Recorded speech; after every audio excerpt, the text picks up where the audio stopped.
بسم الله والصلاة والسلام على رسول الله. اللهم علمنا ما ينفعنا وانفعنا بما علمتنا وزدنا علما وعملا يا رب العالمين. Assalomu alaykum va rahmatullohi va barakatuh.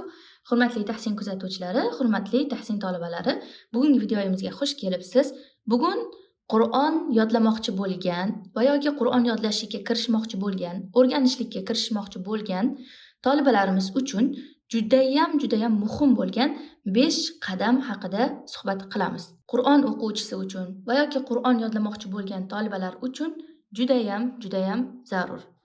Tayyor bo'lsangiz, unda qani boshladik. Demak, birinchi qadam bu Qur'on yodlashlikda niyatni to'g'rilab olishlik. Albatta biz nafaqat Qur'on yodlashlikda, balki har qanaqa ishimizda, har qanaqa ibodatda birinchi o'rinda niyatimizni to'g'rilab olishimiz kerak. Nima uchun u ishni qilyapmiz? Nima uchun u ibodatni qilyapmiz? Va yoki Qur'onni nima uchun biz o'rganayotganimiz? Biz har qanaqangi ishimizda, har qanaqa ibodatimizda, har qanaqa amalimizda birinchi o'rinda to'g'rilashimiz kerak bo'lgan, birinchi o'rinda e'tibor berishimiz kerak bo'lgan narsa bu qalbimizda aynan o'sha ishni nima uchun qilayotganimiz, nima niyatda qilayotganligimiz bo'lishligi kerak. Chunki Rasululloh sallallohu alayhi vasallam innamal a'malu binniyat deganlar. Ya'ni har bir amal niyatga bog'liqdir.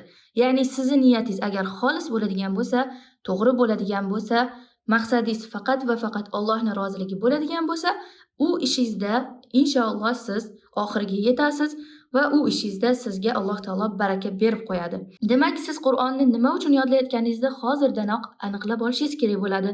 Qoriya bo'lish nomini olishlik uchun yodlayapsizmi va yoki jannatdagi joyingizni va yoki jannatdagi martabangizni yuksaltirish uchun yodlayapsizmi?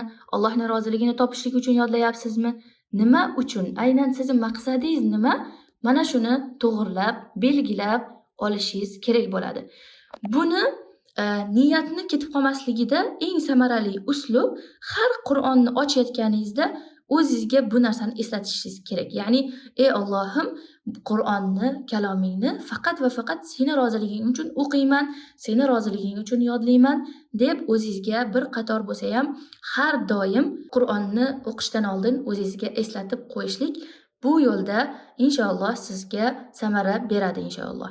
Demak, birinchi qadamimiz bu niyatni xolis qilish va niyatni to'g'ri qilib olishlik ekan.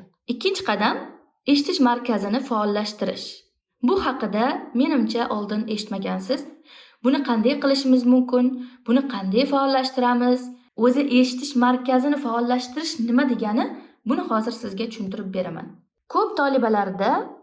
Ko'p holatlarda tolibalar, ustoz, Qur'on yodlayotganimda juda ko'p sanoq qildim, 100 talab, 200 talab o'qidim, lekin aqlimga kirmayapti, lekin zehnimga kirmayapti degan holatlarni eshitib qolamiz. Bu muammoning asosiy sababi eshitish markazini faollashtirmaslikdadir. Buni nima degani?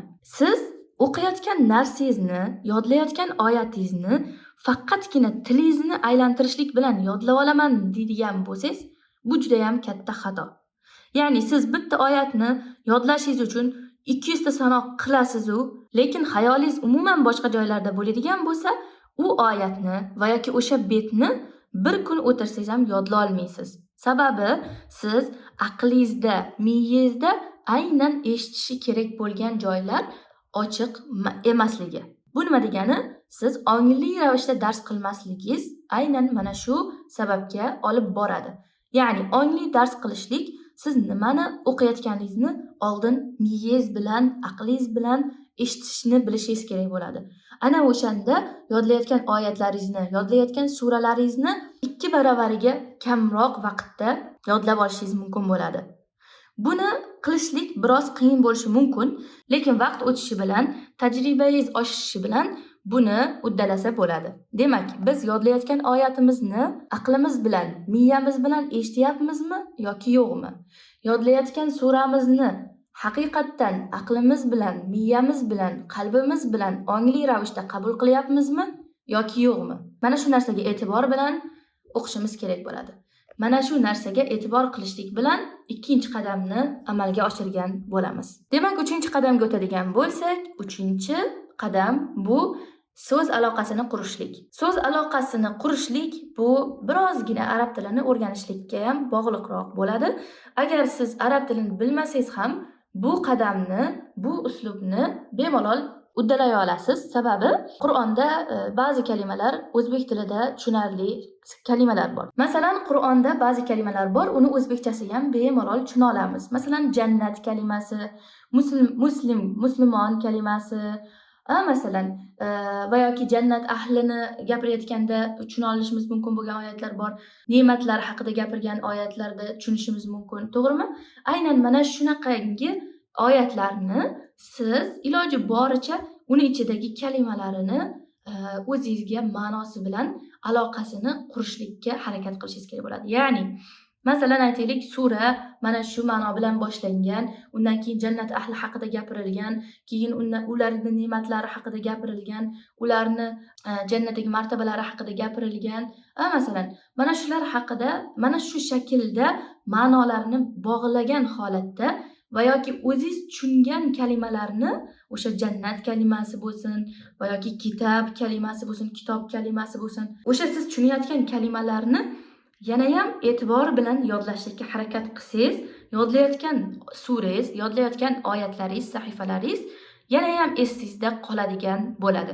Ya'ni ko'rona boricha hech qanaqa tafakkur qilmasdan yodlab ketgandan ko'ra, yodlayotgan oyatingizni ichini salgina bo'lsa ham anglashlikka, boshqacharoq ko'z bilan yana ham yaqinroq qarashlikka harakat qilsangiz va yoki o'sha kalimalarni, o'sha oyatlarni, tafsirlarini bir qator bo'lsa ham o'qib, o'zingizga o'sha oyatlarni, o'sha suralarni yaqinroq qilib olsangiz, o'shanda bu 3-qadamni bajargan bo'lasiz va sizni Qur'on yodlashingiz yana ham tezlashadi, yana ham osonlashadi inshaalloh.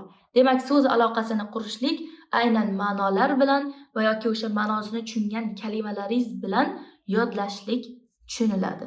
3-qadam tushunarli bo'ladigan bo'lsa, unda 4-qadamga o'tamiz. Demak, 4-qadam bu eng muhim bo'lgan qadamlardan yana bittasi aynan ko'rishdan oldin eshitish, keyin o'qish. Bu uslub bosqichma-bosqich yodlashlik uslubi. Ya'ni siz agar bosqichlarini to'g'ri qilib yodlaydigan bo'lsangiz, ana o'shanda siz tezroq, osonroq Qur'onni yodlashingiz mumkin. Bu nima degani? Ko'rishdan oldin eshitish. Ya'ni siz birinchi, hammamizni aqlimiz birinchi eshitadi. Eshitgan narsani keyin ko'rgandan keyin uni tasdiqlaydi. Uni ko'rib, tasdiqlagandan keyin takror qilsa tili bilan uni yodlashlik yana ham oson bo'ladi. Ya'ni nima degani bu? Masalan, aytaylik, Duha surasini yodlamoqchisiz va yoki Tin surasini yodlamoqchisiz. Yodlashlikdan oldin, Qur'onga qarashlikdan va yoki o'sha oyatlarni o'zingiz qiynalib o'qishlikdan oldin 3-4 qator, 5-6 marta, 10-15 marta farqi yo'q, nechta bo'lsa ham, qaysidir qori bilan va yoki o'zingizni va yoki o'zingizni ustozingizni ovozi bilan u suralarni eshiting.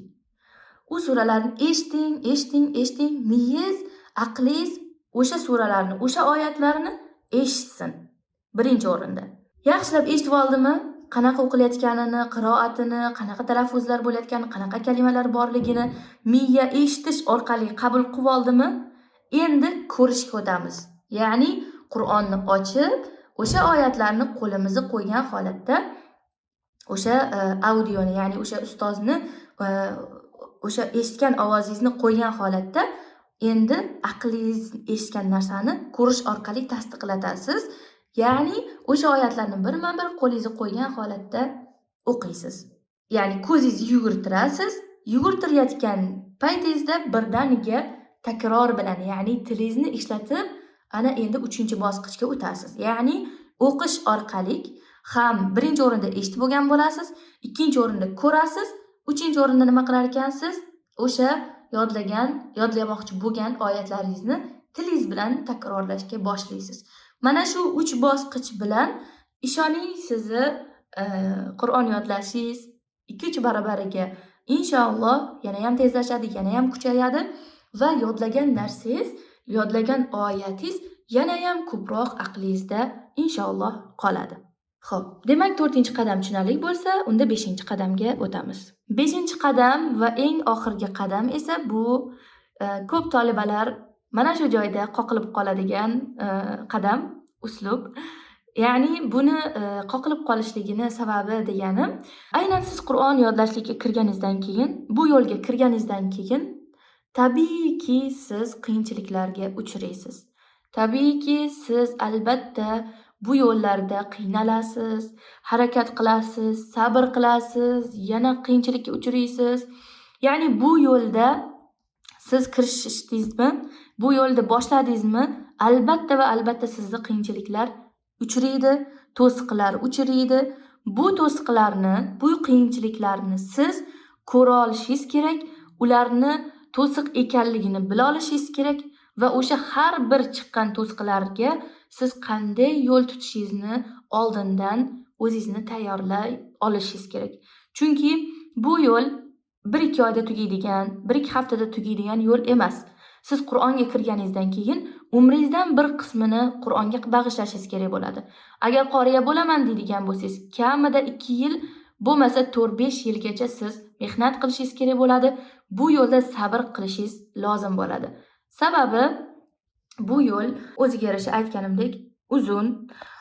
Albatta bu umrimizdan bir parchasini berganimizdan keyin hayotimizda hammani har xil sharoitlar kutadi. Hammani sharoiti har xil bo'ladi. Hammada har xil holatlar bo'lishi mumkin. Bu sog'lik tarafidan bo'lishi mumkin, mablag' tarafidan bo'lishi mumkin va yoki uydagi sharoit tarafidan bo'lishi mumkin. Ya'ni aqlingizga qanaqa to'siq keladigan bo'lsa, mana shu yo'lda sizga uchraydi va buni siz oldindan sezishingiz kerak, oldindan bilishingiz kerak. Bu yo'lda qiyinchilikka uchrashligingizni oldindan o'zingizni bu narsaga tayyor qilishingiz kerak. Ana undan keyin bu yo'lga kirishing. Sababi bir pasda yodlab olaman, bir pasda tugatib olaman. To'g'ri. Alloh taolo va laqad yassarnal qur'ana liz-zikri fahal min muddakir. Biz Qur'onni oson qilib qo'ydik degan, to'g'ri, bu va'dasi bor albatta. Lekin siz to o'sha osonligini etabiga, o'sha etapga yetib olguningizgacha ham, ya'ni zehningiz bir qancha pog'ona yuqoriga chiqishi uchun ham siz sabr qilishingiz kerak, mehnat qilishingiz kerak va albatta davomiy bo'lishligingiz kerak bo'ladi. Agar bu qiyinchiliklarda bittasida voy meni zehnim past deyish bilan va yoki voy kasal bo'ldim men deyishlik bilan va yoki voy meni bolalarim bor va yoki uydagilarim qo'ymaydi va yoki har xil oddiygina bahonalar bilan agar bu yo'lda kirishgandan keyin siz to'xtatadigan bo'lsangiz, albatta maqsadingizga oxiriga yetib bora olmaysiz. Yillar o'tib ketadi, kunlar o'tib ketadi. Qoriya bo'lmoqchi bo'lganlar, siz bilan boshlaganlar oxirgi maqsadlariga yetib borgan bo'ladi, lekin sizni faqat va faqat vaqtingiz dunyo tashvishlari bilan o'tib ketgan bo'ladi, xolos. Dunyo tashvishlari ham bor. Albatta u dunyodagi, ya'ni albatta oilaviy mas'uliyatlarni ham inobatga olishimiz kerak, lekin bu sizni o'qishingizga, Qur'on yodlashingizga to'siq bo'lmasligi kerak. Demak, mana shu 5 ta qadamni bugungi video darsligimizda sizlarga yetkazmoqchi bo'ldim. Inshaalloh sizlarga foydali bo'ldi degan umiddaman. Alloh taolo hammamizni ilmimizni ziyoda qilsin, Qur'onni qalbimiz bahori qilsin. Alloh taolo hammamizdan qabul qilsin. Barakallohu fikum. Yanagi darslarda ko'rishguncha o'zingizni ehtiyot qiling. Subhanakallohumma bihamdik ashhadu an la ilaha illa ant astaghfiruka va atubu ilayk. Alloh panohda bo'ling. Assalomu alaykum va rahmatullohi va barakatuh.